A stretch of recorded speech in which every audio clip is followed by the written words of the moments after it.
Hey, I got a question for you. What was the wildest, craziest production car ever built in the muscle car era? Huh?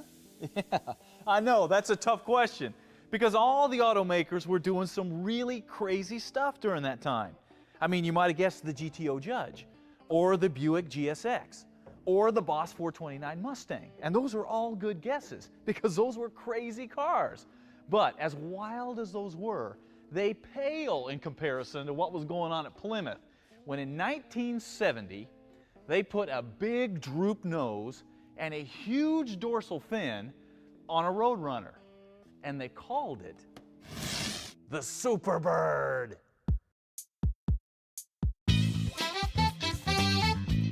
Now, even in the psychedelic 70s, the Superbird looked like something from another planet with that funky nose and huge wing. Most of them sat on car lots, unsold, because they were just too weird looking to sell. Now, at this point, you might be thinking, oh, the Superbird, man, it sounds like that was a failure.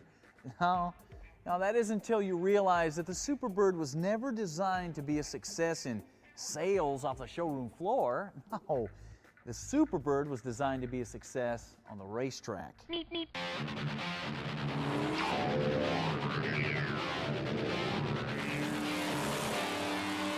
The Superbird not only looked fast, it was. The droop nose with the hidden headlights cleaned up the aerodynamics considerably, allowing it to slice through the air with very little drag.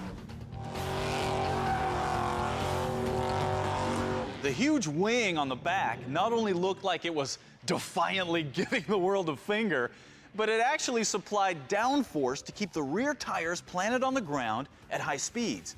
This was so effective that racing birds were clocked at over 220 miles an hour, and they won practically every race they ran until they were outlawed in 1971. Now that's great for a race car, but what about these street cars? You know, Plymouth built just under 2,000 of these to qualify it as a production car so they could race NASCAR with it. What were these like? Well, they were pretty nasty in their own right, if you can find one. You just don't run across an unrestored car of your dreams that's in reach. I've got the money, I can do this. Now, to go along with the big attitude that these cars had, a big engine was mandatory. And the engine in this bird is the legendary 440 six-pack, making it every bit as nasty as the 426 Hemi. And let me tell you, it is a magical automotive moment when you open those 3 two-barrel carbs and let this baby scream. Of course, it's not the fastest car on the road. That distinction belongs to somebody else. And with a car like this, it's a good idea to stay on their good side. The interior is typical Roadrunner. Straight and to the point. And yes, that is a bench seat that you're seeing there. Now, you know what a bench seat was for, don't you? A guy and girl out on a date, guy sitting over here, girl's over there too far away, and whoa, there's a dog in the road, whoa! Now that's a good design. Very effective. The value of these cars in original condition has gone through the roof. All the modifications that Jeff did during the restoration can easily be removed.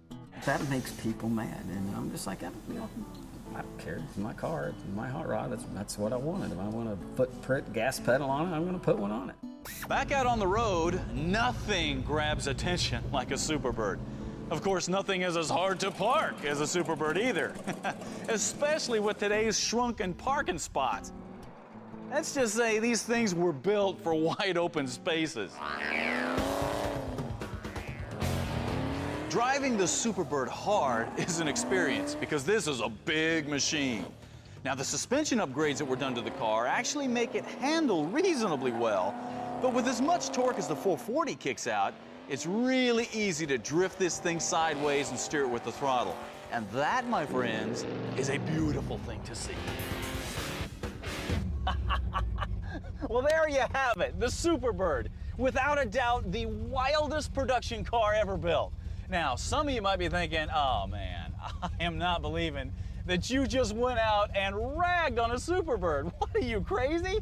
Well, maybe, but believe me, I didn't hurt this car at all, man. This thing was designed to do far more than what I did to it. And that's the point here.